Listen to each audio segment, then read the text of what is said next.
ইসরায়েলের রাজধানী তেল আবিবে ক্ষেপণাস্ত্র হামলা চালিয়েছে ইরান। স্থানীয় সময় মঙ্গলবার সন্ধ্যায় তেল আবিবে অন্তত 200 ক্ষেপণাস্ত্র ছুড়েছে দেশটি।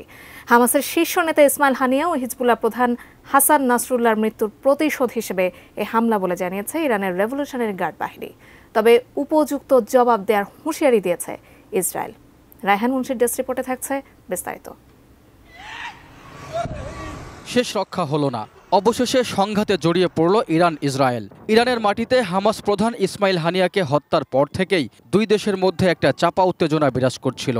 এরপর লেবাননে ইসরায়েলি গোয়েন্দা সংস্থা মোসাদের পরিকল্পনায় পেজার ও ওয়াকিটকি বিস্ফোরণে মারা যান ইরান সমর্থিত সশস্ত্র সংগঠন হিজবুল্লাহর বেশ কয়েকজন সদস্য। সবশেষ হিজবুল্লাহ প্রধান হাসান নাসরুল্লাহকে হত্যা করে উত্তেজনার আগুনে ঘি ঢালে মধ্যপ্রাচ্যের বিস্ফোরা খ্যাত ইসরায়েল।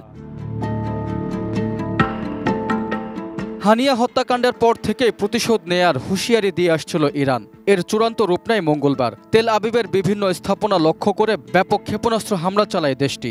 তবে প্রকৃত ক্ষয়ক্ষতির বিষয়ে মুখ খোলেনি ইসরায়েল। অধিকাংশ ক্ষেপণাস্ত্রই ইসরায়েলের আকাশ প্রতিরক্ষা ব্যবস্থা আয়রন ডোমের সাহায্যে প্রতিহত করা হয়েছে বলে দাবি করেছে ইসরায়েল।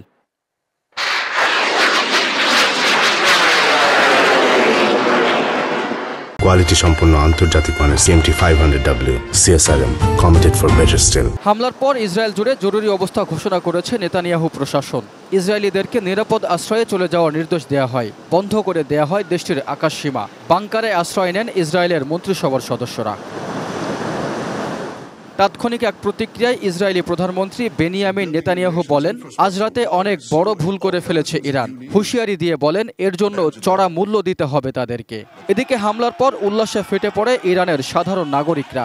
হিজবুল্লাহ ও ইরানের পতাকা নিয়ে উৎসবে মাতেন দেশটির সাধারণ নাগরিকরা। অন্যদিকে ইসরায়েলকে আবারও পুরোপুরি সমর্থন দেওয়ার কথা জানিয়েছেন মার্কিন প্রেসিডেন্ট জো বাইডেন। তেল আবিবকে সব ধরনের সহায়তার ঘোষণা দিয়েছেন তিনি। অবিলম্বে যুদ্ধবিরতির আহ্বান জানিয়েছে জাতিসংঘ ও ইউরোপীয় ইউনিয়ন। পরিস্থিতি পর্যবেক্ষণে জাতিসংঘ নিরাপত্তা পরিষদে ডাকা হয়েছে জরুরি সভা। Raihan Munshi, desk report, ATN news.